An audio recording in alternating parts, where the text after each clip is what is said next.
చామ్, ప్రేమ్ దిగిన ఫోటోలన్నింటినీ కూడా college notice బోర్డుపై అంటించి చామ్ గురించి నిషా అసభ్యంగా రాయించి ఉంటుంది.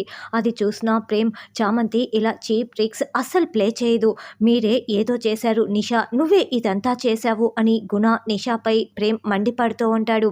తర్వాత చామంతి దగ్గరికి వెళ్ళి ఓదారుస్తూ ఉంటాడు. చూడండి బాబు, మన మధ్య ఎలాంటి ప్రేమ లేదని కాలేజీ స్టూడెంట్స్ అందరి ముందర వెళ్ళి నిజం చెప్పండి అని చామంతి చెప్తూ ఉంటుంది. చూడు చామ్, నేను నిన్ను ఎంతగా ప్రేమిస్తున్నానో నీకు కూడా తెలుసు. ప్రాణం పోయినా నేను నిన్ను ప్రేమించట్లేదని చెప్పలేను చామ్, చెప్పలేను అని ప్రేమ్ చెప్తాడు. చూడండి బాబు, నేను వాళ్ళందరి కోసం ప్రెసిడెంట్గా నిలబడాలి. నేను ప్రెసిడెంట్గా నిలబడాలంటే ఖచ్చితంగా మీరు ఈ మాట చెప్పి తీరాల్సిందే. ఆ విషయం మీకు అర్థం కావటం లేదా? అంటే స్టూడెంట్స్ అందరూ బాధపడినా పర్వాలేదా? కాబట్టి మీరు చెప్పాల్సిందే బాబు అని చామంతి అంటే, సరే చామ్, నేను నిన్ను ప్రేమించట్లేదని అందరి ముందర చెప్తాను. ఎందుకంటే నువ్వు ప్రెసిడెంట్గా నిలబడాలి కదా. అయితే నాదొక కండిషన్. నువ్వు నన్ను ప్రేమిస్తున్నావన్న నిజాన్ని నువ్వు నా దగ్గర ఒప్పుకో చామ్, ఒప్పుకో. అప్పుడే నేను వెళ్ళి చెప్తాను అని ప్రేమ్ ఏడుస్తూ అడుగుతూ ఉంటాడు.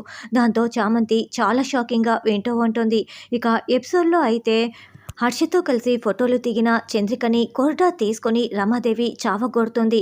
ఇంకెప్పుడైనా నా స్థానాన్ని లాక్కోవాలని చూసావో నిన్ను ప్రాణాలతో ఉంచనని చెప్పి వదిలేస్తుంది.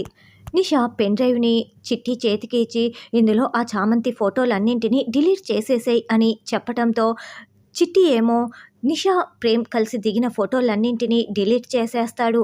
తర్వాత ఆ పెన్ డ్రైవ్ని ప్లే చేసి చూస్తూ ఉంటే అందులో అన్ని చామ్, ప్రేమ్లా ఫోటోలే ఉంటాయి. ఏంటి చిట్టి, నా ఫోటోలు ఎందుకు డిలీట్ చేశావు అని నిషా నిలదీయటంతో, నేనెక్కడ డిలీట్ చేశాను, మీరే కదా డిలీట్ చేయమన్నారు అని చిట్టి అడ్డం తిరుగుతుంది. నేను నావి బాగోలేని ఫోటోలు తీసేయమంటే నువ్వు మొత్తం ఫోటోలు ఎలా తీసేస్తావు అని నిషా అంటుంది.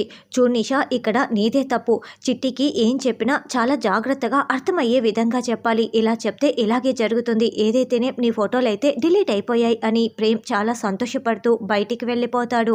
తర్వాత ఫోటోగ్రాఫర్కి ఫోన్ చేసి, రే ఇంకొక కాపీ ఇవ్వరా అని అంటే, మేడం నా దగ్గర ఖాళీ చిప్ ఉంది మేడం, ఎలాంటి కాపీలు లేవని చెప్తాడు.